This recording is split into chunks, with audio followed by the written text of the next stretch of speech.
Valtieres, a name whispered with reverence in culinary circles, a place where food transcended mere sustenance and became art. Nestled in the heart of the city, its elegant facade promised an experience beyond compare. And at its helm was Chef Giovanni, a culinary virtuoso. Giovanni, with his piercing gaze and deft hands, was more than a chef. He was an artist. His creations were legendary, each dish a masterpiece that tantalized the palate and left a lasting impression. He ruled his kitchen with an iron fist, demanding perfection from his staff. His standards were exacting, his pursuit of culinary excellence absolute. The restaurant buzzed with anticipation, a new season, a new menu. Tonight was the culmination of months of meticulous planning. Giovanni's creations were about to be unleashed upon the city's elite, a symphony of flavors orchestrated to tantalize and astound. The kitchen was Giovanni's domain, a symphony of stainless steel and fire. It was a controlled chaos, a ballet of movement as his team moved with practiced precision. Giovanni was a whirlwind of energy, his voice a low growl as he barked orders. He moved through the kitchen, a conductor leading his orchestra. Each ingredient was chosen with meticulous care, the freshest produce, the finest cuts of meat. Giovanni inspected every sprig of herbs, every glistening oyster. His hands moved with the speed and precision of a surgeon, transforming raw ingredients into culinary masterpieces. Marco, the oysters need to be perfect. Check them again. Tonight's menu was his most ambitious yet, a daring exploration of flavors and textures. It was a closely guarded secret, the dishes known only to Giovanni and his trusted sous chef, Marco. The anticipation was palpable. This was more than just a meal. It was an experience, a journey into the mind of a culinary genius. As the evening progressed, a subtle unease began to creep in. The whispers started amongst the staff, hushed conversations in darkened corners. Giovanni, always demanding, had become almost obsessive in recent weeks. His eyes, usually alight with passion, now held a disturbing intensity. There were rumors of strange ingredients arriving at the restaurant, herbs and fungi with unknown properties. Giovanni guarded his new creations with unusual secrecy, allowing no one near them. His behavior was becoming increasingly erratic, his pursuit of perfection bordering on madness. I've never seen him like this. There's something off. Marco, Giovanni's loyal sous chef, noticed the change. He had always admired Giovanni's dedication, but this was different. There was a darkness in his eyes, a hunger that went beyond the pursuit of culinary excellence. Marco couldn't shake off the feeling that something was terribly wrong. The first course arrived, a delicate amuse-bouche that elicited gasps of delight. It was a symphony of textures and flavors, each bite a burst of unexpected sensations. Giovanni, his face pale but a triumphant smile playing on his lips, surveyed the room. His eyes, however, held a disturbing glint. The second course followed, a rich and savory creation that had the diners swooning. But as the meal progressed, a strange disquiet began to settle over the room. The laughter became a touch too loud, the conversations a touch too animated. This is incredible, but I feel strange. A woman giggled uncontrollably, her companions staring at her with concern. A man at another table began to sweat profusely, his eyes darting around the room. The food, exquisite as it was, seemed to be having an unsettling effect on the diners. Are you all right? You don't look so good. The atmosphere grew increasingly tense, the diners' delight mingling with an inexplicable sense of dread. Section 5. The Unveiling of a Nightmare. Then came the main course, a masterpiece of culinary artistry, but as the diners took their first bite, a collective gasp filled the room.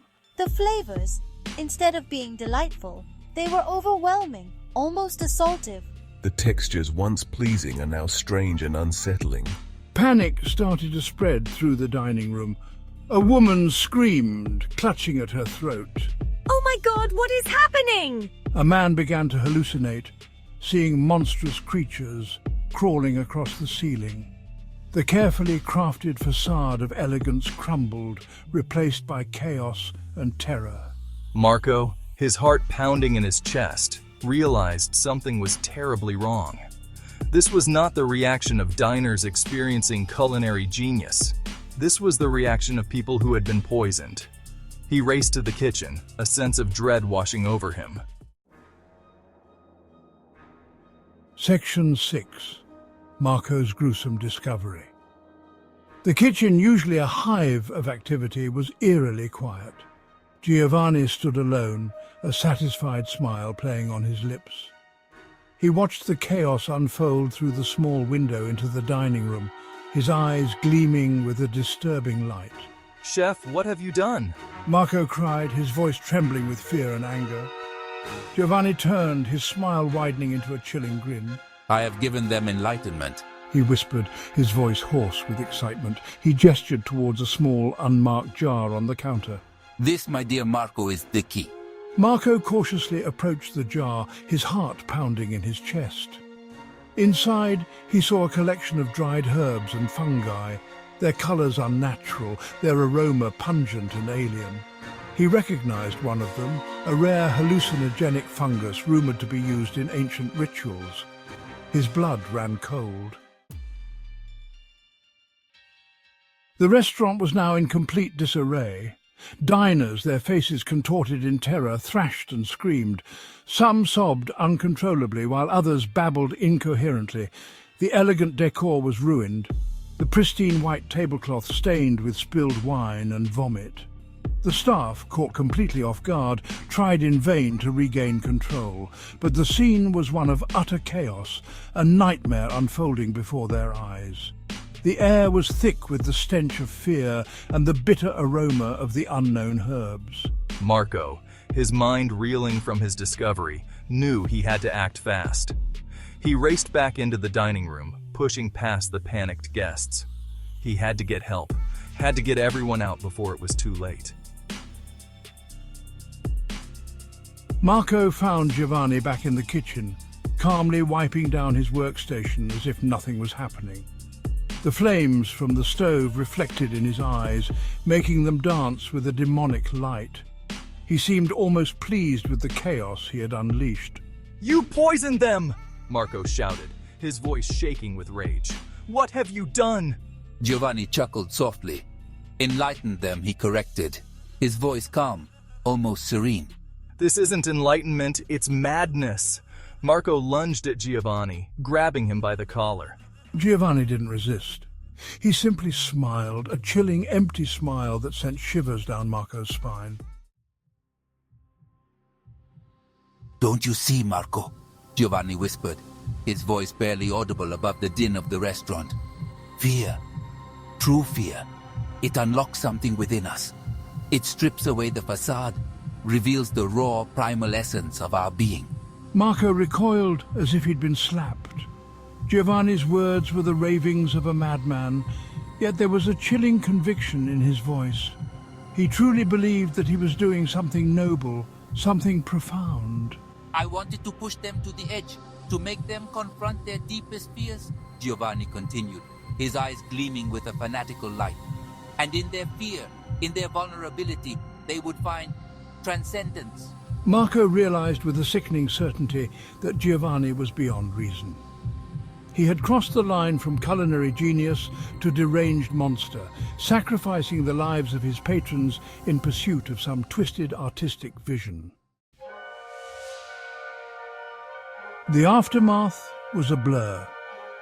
Sirens wailed in the distance as ambulances arrived, their flashing lights painting the street in hues of red and blue. The restaurant, once a sanctuary of culinary delight, was now a crime scene, the air thick with the stench of fear and regret. Giovanni was taken away, his face a mask of eerie calm. He showed no remorse, no regret, only a chilling satisfaction at what he had done. The restaurant was shut down, its reputation in ruins. The legacy of that night, however, would linger, a chilling reminder of the darkness that can lurk beneath the surface of even the most refined facades.